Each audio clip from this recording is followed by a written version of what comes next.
9:24 a.m. 3 minutes before Nasdaq pre-market activation, every launch dashboard in the room disconnected at the same time. No alarms. No dramatic crash sounds. The screens simply froze. Then one by one, the monitoring windows went gray. Seattle rain hit the glass walls outside the launch floor while nobody inside the room moved for almost 4 full seconds.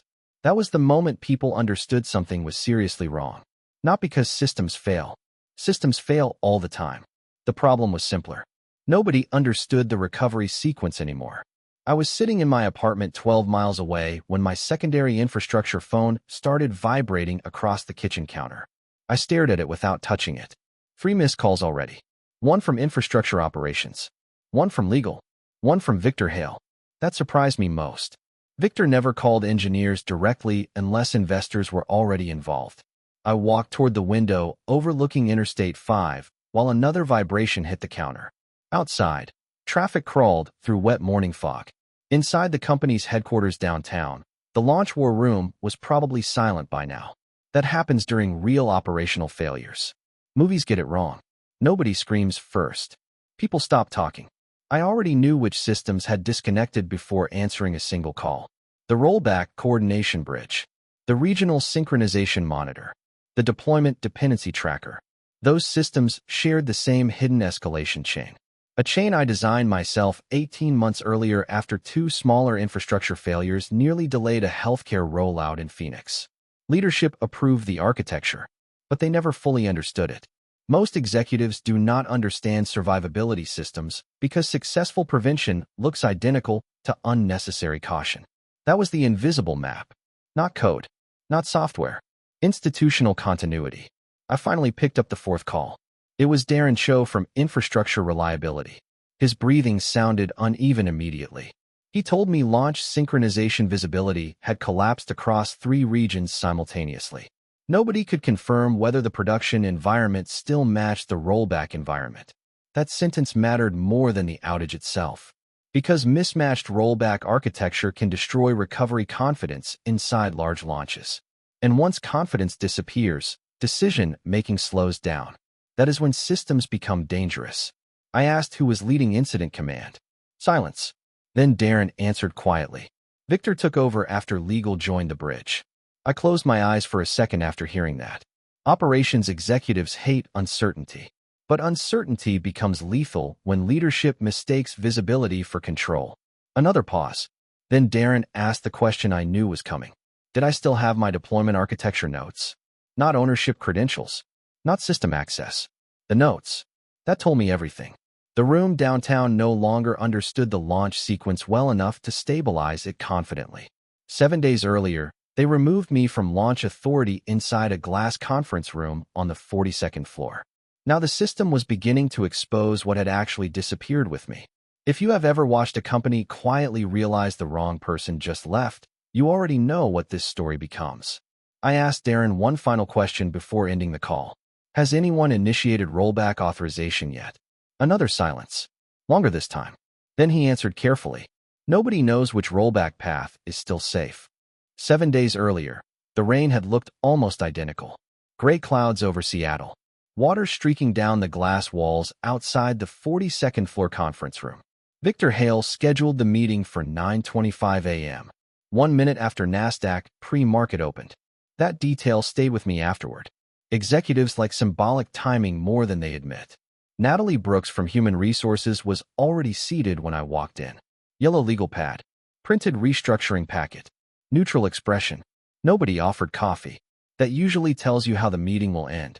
Victor stood near the window, overlooking Elliott Bay with his sleeves rolled halfway up his forearms. He looked energized. Too energized. Launch week does that to certain executives. They start confusing momentum with invulnerability. He told me the company was restructuring operational oversight ahead of the launch. Simplifying escalation authority. Reducing infrastructure friction. Faster deployment decisions. Cleaner executive visibility. Corporate language always becomes smoother right before dangerous decisions.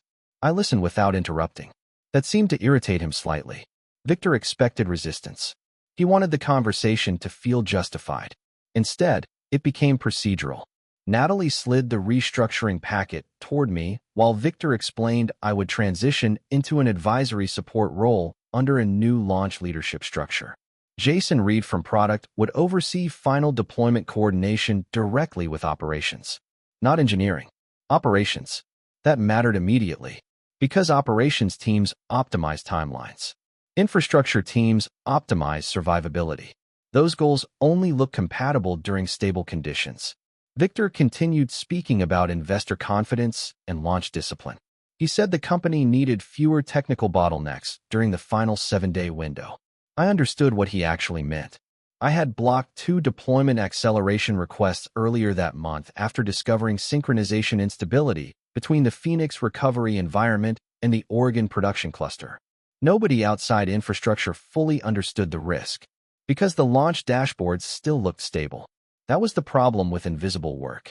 Prevention leaves no visible evidence. Victor finally sat down across from me and folded his hands carefully. Then he asked whether I could support the transition professionally. I told him I already documented unresolved launch concerns inside the escalation archive. 3 rollback dependencies remained unverified. The regional failover environment had not completed full synchronization testing. An investor launch timing reduced safe recovery margins significantly. Natalie stopped writing after that. Victor barely reacted. He simply said leadership accepted the remaining risk profile. That sentence stayed in my head for days afterward. Accepted the risk profile. Like risk existed on paper instead of inside live systems connected to millions of dollars and real market exposure. The meeting ended quietly. No argument. No dramatic exit. I collected my laptop and access badge while Seattle rain hit the windows behind us. Then I noticed something on the deployment timeline still projected against the far conference wall. 3 rollback protection windows were missing completely from the launch sequence. Not delayed. Removed. I stopped walking for half a second after seeing it. Because nobody except infrastructure leadership even knew those protection windows existed. And suddenly I realized the company was preparing to launch without the safety architecture I had spent 18 months building underneath it. I spent the next 3 days watching the company move faster after removing its safety limits. That was the strange part. Everything initially looked more efficient. Fewer deployment reviews. Faster approvals. Shorter launch meetings. Executives loved it. The dashboard stayed green. Investors received polished progress updates. Slack channels became quieter because fewer escalation freezes interrupted rollout momentum. From the outside, Victor's restructuring looked successful. That is how fragile systems usually behave before failure. They become smoother right before they become dangerous. Most people inside the company thought my work had been overly cautious. Too many rollback rehearsals. Too many escalation barriers. Too much manual verification. They did not understand those systems existed because multiple environments had stopped behaving consistently months earlier. Phoenix recovered slower than Oregon during synchronization testing. Virginia occasionally drifted from deployment timing windows during overnight scaling events. The instability never became public because I corrected most of it manually before launch reviews started each morning. That was the invisible work. Nobody celebrates disasters that never happen. By Thursday night, I was no longer included in primary deployment channels. My credentials still existed technically, but operational authority had disappeared. I sat in my apartment overlooking wet downtown traffic reviewing archived launch logs from my personal notes instead. Not company documents. My own engineering notebooks. Timeline patterns. Recovery timing behavior. Vendor response latency. I kept detailed records because memory becomes unreliable during live incidents. Especially executive memory. Around midnight, I noticed something that made me sit forward immediately. The Oregon production cluster had completed scaling adjustments without corresponding rollback environment synchronization. That should have triggered a launch freeze automatically. But Victor's restructuring changed escalation routing 2 days earlier. The alert no longer required infrastructure sign-off before deployment continuation. I stared at the timestamp for almost a minute. Because now I understood why the rollback protection windows disappeared from the launch calendar. Leadership had not removed them accidentally. They bypassed them intentionally to accelerate deployment speed before Nasdaq week. Faster launch velocity. Higher investor confidence. Lower visible friction. But rollback systems only matter after stability disappears. And by then, It is usually too late to rebuild trust quickly. I considered calling Darren from infrastructure reliability, then stopped myself. The company had already made its decision. Executives hate uncertainty more than risk itself. Risk can be explained away in presentations. Uncertainty cannot. At 2:13 a.m., my secondary infrastructure phone vibrated against the kitchen counter. Automated alert. Not from the company directly. From an old emergency monitoring sequence I personally built during the Phoenix instability months earlier. The notification was short. Regional deployment synchronization mismatch detected. Rollback environment integrity unresolved. I looked toward the dark Seattle skyline outside my apartment window while rain moved slowly across the glass. Then I checked the timestamp again. The system was already beginning to drift before launch morning even arrived. By Friday morning, launch week pressure had fully changed the atmosphere inside the company. You could see it in small ways first. Calendar invites became shorter. Executives stopped joking during meetings. Engineers muted themselves more often during deployment calls. Even Slack responses changed. People answered with fewer words once launch proximity started compressing decision windows. I still had friends inside infrastructure. Not close friends anymore. Just people who understood systems well enough to recognize danger when it started forming quietly. Darren called me twice that afternoon. The first call sounded controlled. The second one did not. He told me operations leadership accelerated final synchronization timing without completing rollback parity testing. Victor wanted cleaner deployment sequencing before Monday's investor rehearsal. Cleaner. That word stayed with me. Because unstable systems always look cleaner after you remove safety friction. Until they stop recovering correctly. Darren also mentioned something else. 3 senior engineers privately requested additional launch freeze authority during an overnight infrastructure review.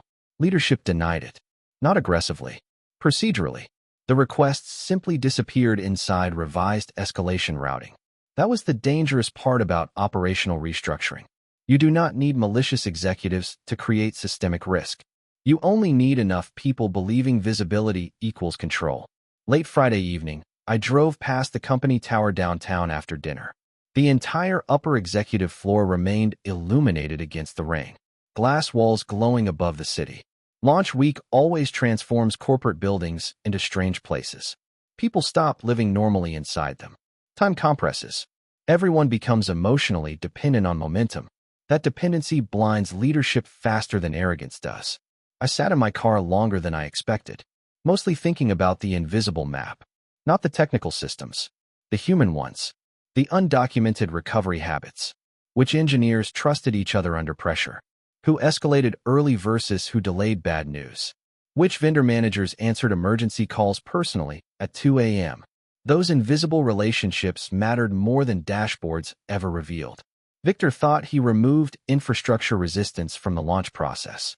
What he actually removed was the architecture keeping uncertainty contained before it became visible. That was the midpoint nobody inside leadership understood yet. The instability did not begin after my demotion. I had been suppressing it quietly for months. And the more successful those corrections became, the more leadership assumed the underlying danger no longer existed. Around 11:40 p.m., Darren sent me a photo from inside the launch floor. No message attached, just the image. 6 engineers sitting beneath frozen deployment graphs projected across the wall.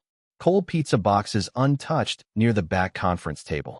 2 infrastructure leads arguing beside a whiteboard covered in rollback timing calculations. And one detail that immediately tightened my chest. The rollback environment version numbers no longer match production deployment architecture. I zoomed into the image carefully to confirm it. They were out of sync. Not catastrophically. Not yet. But enough to create uncertainty during a live recovery event. And uncertainty inside launch infrastructure spreads faster than technical failure itself. 5 minutes later, Darren finally called. His voice sounded lower now. More controlled. That usually means people nearby are listening. Then he told me something I had hoped I would never hear during launch week. Nobody inside the room was fully confident the rollback environment would survive a full production reversal anymore. Monday started quietly. That should have worried them more. Large launch failures rarely begin with dramatic warning signs. They begin with small inconsistencies nobody wants to escalate during critical timing windows. At 6:10 a.m., Seattle time, the company activated final deployment sequencing. By then, I was already awake in my apartment reviewing overnight synchronization logs from the monitoring system I still maintained privately. Not because I expected disaster, because I no longer trusted leadership's visibility into the system. Rain moved steadily against the windows while the city slowly brightened beneath low gray clouds. At headquarters downtown, the launch floor was already active. Darren texted me once around 7 o'clock. Minimal message. Traffic increasing between Oregon and Phoenix. No panic yet. That wording mattered. Traffic increasing meant synchronization latency had begun drifting between production and rollback environments again. Not enough to trigger immediate shutdown protocols. Enough to complicate recovery timing later. That was always the real danger. Most executives imagine failures as singular events. Real infrastructure collapse behaves differently. Small instability spreads across connected systems until confidence disappears faster than recovery coordination can adapt. By 8:15, internal launch dashboards still appeared stable publicly. Investors arriving for pre-market observation saw clean deployment metrics projected across the executive floor. Victor probably believed the difficult part was already behind them. But underneath the dashboards, engineers were beginning to lose timing consistency between regional systems. Darren called me briefly at 8:42. His voice sounded careful. Too careful. He said Phoenix rollback verification failed twice during final synchronization validation. Operations overrode the freeze recommendation anyway. I leaned back slowly after hearing that. Because override decisions only remain invisible while systems continue behaving predictably. Once instability becomes public, every override becomes part of the timeline. That is how institutional exposure begins. Not with catastrophe, with documented sequence. At 9:03, another deployment inconsistency surfaced. Vendor authentication requests stopped validating correctly between two regions. Not completely. Intermittently. Which is worse. Intermittent instability destroys operational trust faster than total failure because nobody knows whether recovery actions are helping or making things worse. Inside the launch floor, engineers started manually cross-checking deployment integrity against archived rollback references. That should never happen during live launch sequencing. It means teams no longer trust system visibility fully. At 9:17, Darren stopped replying entirely. That worried me more than any alert. Then my secondary monitoring sequence triggered again. Regional synchronization drift accelerating. Rollback latency unstable. I walked toward the kitchen counter while the alert continued pulsing against the screen. Outside, traffic below my apartment slowed beneath heavy rain and morning commuter congestion. Inside headquarters, the company was probably still trying to preserve calm. That is what executives prioritize during launch pressure. Calm optics. Visible confidence. But systems do not care about executive confidence. Only sequence. Only timing. Only survivability.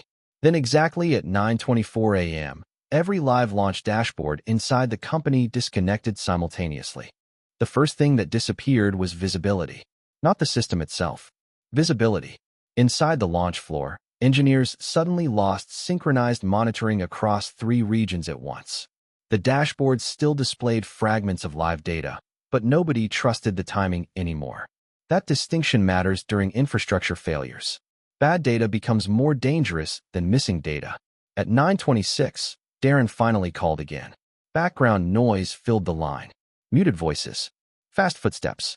Someone repeatedly asking whether legal had joined the bridge yet. I asked one question immediately. Did rollback authorization trigger automatically? A pause. Then Darren answered quietly. The system initiated rollback sequencing, but the recovery environment failed integrity verification during synchronization validation. I closed my eyes briefly after hearing that, because now the company had entered the dangerous phase. Not outage management. Decision paralysis. No executive wants to authorize full rollback if nobody trusts rollback stability anymore. That is how operational collapse spreads upward into leadership. At 9:31, Victor called directly. No greeting. No anger either. That surprised me. People sound different once institutional confidence disappears. He asked whether I could help stabilize launch visibility remotely. Not restore the launch. Stabilize visibility. That wording told me legal was already influencing the room. I asked who currently controlled incident command authority. Victor hesitated before answering. Outside counsel joined 5 minutes ago. That changed everything immediately. Once legal enters active infrastructure escalation, the company stops focusing only on technical recovery. Now the timeline matters. Who approved what? Who removed safeguards? Who ignored warnings? I walked back toward my desk, while Seattle rain continued hitting the apartment windows. Then I opened my archived engineering notebooks for the first time since the demotion meeting. Not company property. My own handwritten operational records. Recovery timing sequences. Regional synchronization patterns. Emergency rollback dependencies. The invisible map. Victor stayed silent while I reviewed the notes. Then he asked whether the launch could still recover before Nasdaq full activation visibility expanded publicly. I answered honestly. Possibly. But only if the original recovery sequencing still existed underneath the current deployment structure. Another silence. This one longer. Then Victor admitted operations bypassed one of my protected synchronization safeguards 3 days earlier during deployment acceleration. I stopped writing immediately after hearing that. Because safeguards are not isolated protections. They are dependency anchors. Remove one incorrectly, and timing drift spreads invisibly across every connected recovery path. That was the architecture leadership never understood. Not software. Sequence survivability. In the background of the call, I could hear someone inside the room say investor relations needed updated guidance immediately. Another voice asked whether the Nasdaq coordination team had visibility yet. The room was beginning to fracture operationally. Then Darren interrupted suddenly. His voice sharper now. He said engineers finally located the source of the synchronization instability. The rollback environment had not merely drifted from production. Part of the recovery architecture was now running on an outdated deployment sequence nobody realized still existed inside the system. That outdated sequence should not have existed anymore. I knew that immediately. The old recovery architecture belonged to an earlier deployment framework we abandoned 9 months before launch week. It remained archived inside the rollback environment only because I refused to fully remove it during migration testing. Not for convenience. For survivability. Large systems rarely fail in predictable ways. You keep older recovery pathways because emergencies never follow clean documentation. Victor asked whether the outdated sequence caused the launch instability. I told him no. The instability already existed. The outdated recovery layer simply exposed it faster once synchronization protections disappeared. That distinction mattered legally whether leadership understood it or not. Because now the timeline became dangerous. Not just technically, procedurally. I asked Darren to pull archived escalation records tied to rollback parity warnings from the previous quarter. Silence hit the line again. Then someone inside the room said those records had already been reviewed during executive launch preparation meetings. That surprised me less than it surprised everyone else. I already knew the warnings existed. What mattered now was whether leadership understood the implications before removing infrastructure safeguards. Outside counsel finally spoke for the first time during the call. Calm voice. Careful pacing. The attorney asked whether rollback parity concerns had been formally documented before the restructuring decision. I opened one of my archived notebooks while answering. Dates. Meeting summaries. Escalation references. Manual synchronization correction logs. Everything organized carefully because operational memory becomes unreliable under pressure, especially executive memory. I explained that rollback inconsistencies were documented repeatedly during launch preparation reviews. Not catastrophic warnings. Procedural warnings. That is how serious infrastructure risk usually appears before escalation. Quietly, the attorney asked another question immediately afterward. Did leadership acknowledge those warnings directly? I stopped turning pages after hearing that. Because now the conversation had fully shifted. The company was no longer asking how systems failed. They were beginning to ask whether leadership ignored survivability concerns before the launch crisis. Very different problem. At 9:48, Darren uploaded archived escalation records into the Bridge review channel. Timestamped approvals. Infrastructure review summaries. Rollback delay recommendations. Synchronization freeze requests. Then one specific file appeared inside the archive. Executive launch acceleration approval. Authorized 3 days before launch. Signed electronically by Victor Hale. I read the timestamp twice. Because attached beneath the approval summary was my own infrastructure advisory warning. Full rollback parity unresolved. Deployment acceleration increases systemic recovery risk during synchronization drift conditions. Nobody spoke for several seconds after the file opened. In the background, I could hear paper moving inside the launch room. Not keyboards anymore. Printed documents. That is what happens when legal exposure enters operational failure. People stop trusting dashboards. Then outside counsel asked the question nobody inside leadership wanted recorded out loud. Did the board receive these launch risk summaries before your restructuring meeting? Nobody, answered the attorney immediately. That silence lasted longer than the others. Because this time everyone inside the room already understood the implication. If the board received the launch risk summaries before my restructuring meeting, then the instability was never truly invisible at the executive level, only minimized. I opened the archived communication logs stored inside my engineering records while the bridge line remained quiet. Timestamped review packets, launch preparation summaries, governance routing lists. Most executives assume engineers only document technical systems. Experienced infrastructure teams document communication sequence too. That is part of survivability architecture. At 9:56 a.m., I found the distribution trail attached to the escalation archive. Quarterly launch governance briefing. Restricted circulation. Board operations committee included. Victor Hale included. Jason Reed included. 2 outside directors included. The rollback parity warning appeared directly beneath the deployment acceleration recommendation. Not hidden, not buried, documented clearly. I read the distribution list slowly while outside counsel listened without interrupting. Then I answered the question. Yes, the board received the launch risk summaries before my restructuring meeting. Nobody spoke afterward. In the background, I heard a chair move sharply across the floor inside the launch room. Then another voice quietly asked whether Nasdaq coordination visibility had expanded outside the company yet. That was the moment the room changed permanently. The technical failure no longer mattered most. The timeline did. The company had already acknowledged launch survivability concerns internally before leadership removed the infrastructure protections tied to them. That was the final turn. The system already knew the truth before the launch collapse exposed it publicly. And now the archived sequence was reconstructing itself automatically. Outside counsel asked me one final operational question. Could the launch still stabilize without full rollback execution? I studied the synchronization logs carefully before answering. Possibly, but only if the original recovery layering still existed underneath the fragmented deployment structure. The room became active again immediately after that. Not emotionally, procedurally. People assigning verification tasks. Legal requesting preserved records. Engineers reopening archived deployment pathways. Investor relations delaying external visibility updates. The company was no longer trying to protect momentum. Now it was trying to preserve institutional credibility.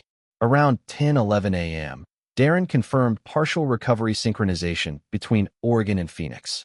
The older recovery architecture I preserved months earlier was stabilizing traffic sequencing slowly. Not elegantly. Not quickly, but enough to prevent full systemic fragmentation.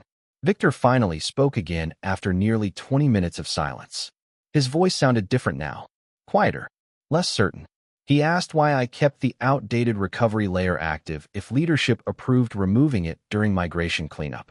I looked down at the old engineering notebook still open across my desk. Then I answered honestly. Because large systems rarely fail the way executives expect them to. Another silence followed that. This one exhausted instead of tense. Outside my apartment window, Seattle rain continued moving across the skyline, while traffic crawled beneath low gray clouds. Inside headquarters downtown, engineers were slowly rebuilding visibility into the launch sequence again. But leadership had already lost something more difficult to recover. Confidence in their own understanding of the system they thought they controlled. Then at 10:26 a.m., Darren sent me a message privately. Board emergency meeting scheduled for noon. The launch eventually stabilized just after noon.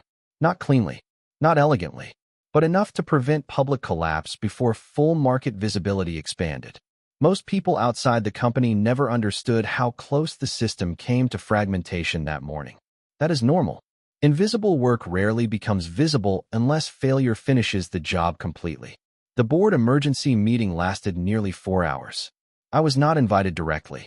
Outside counsel handled most of the operational reconstruction afterward. Timeline reviews, escalation records, governance exposure analysis. The technical failure itself became less important than the documented sequence surrounding it.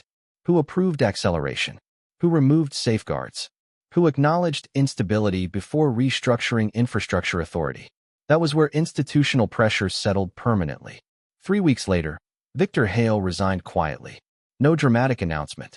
No public scandal. Just a short internal memo about leadership transition during strategic restructuring. Corporate consequences usually arrive that way. Quietly. The company survived. Most large companies do. But survivability and credibility are not the same thing. The Nasdaq launch moved forward eventually under revised operational controls. Outside governance oversight expanded afterward. Rollback authority procedures changed completely. Infrastructure escalation routing became protected from executive acceleration overrides. The irony stayed with me for a long time. Most of those protections already existed before launch week. Leadership simply stopped valuing them because the systems had worked too consistently. 6 months later, another Seattle technology company recruited me to lead infrastructure resilience strategy across multiple national deployment environments. Different building, different executives, same invisible problems underneath modern systems. People always assume stability means simplicity. It rarely does. One rainy evening nearly a year later, I stood inside a quiet conference room speaking to younger engineers during an internal resilience workshop. Most of them looked exhausted already. Launch culture does that quickly. One engineer asked me a question near the end of the session. How do you know when leadership is underestimating operational risk? I remember looking through the glass wall toward the downtown skyline before answering, because the honest answer still felt uncomfortable. Leadership usually underestimates risk when prevention becomes invisible long enough to feel unnecessary. That is the dangerous phase. Not arrogance alone. Familiarity. People stop seeing the systems protecting them because those systems worked too well for too long. The room stayed quiet after that. Not tense. Reflective. After the workshop ended, I packed my notebook slowly while rain moved against the windows outside. For a few seconds, I thought about the launch floor downtown that morning at 9:24. Frozen dashboards, muted engineers, executives finally realizing visibility and understanding were never the same thing. I never wanted the company to fail. That part mattered to me. Because collapse is easy.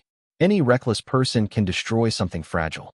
The difficult work is keeping unstable systems alive long enough for other people to believe they were never unstable at all. That was the invisible map. Not software. Not infrastructure. Trust. And once leadership stops understanding the invisible systems protecting them, the company eventually begins carrying its own weight for the first time. Usually the hard way.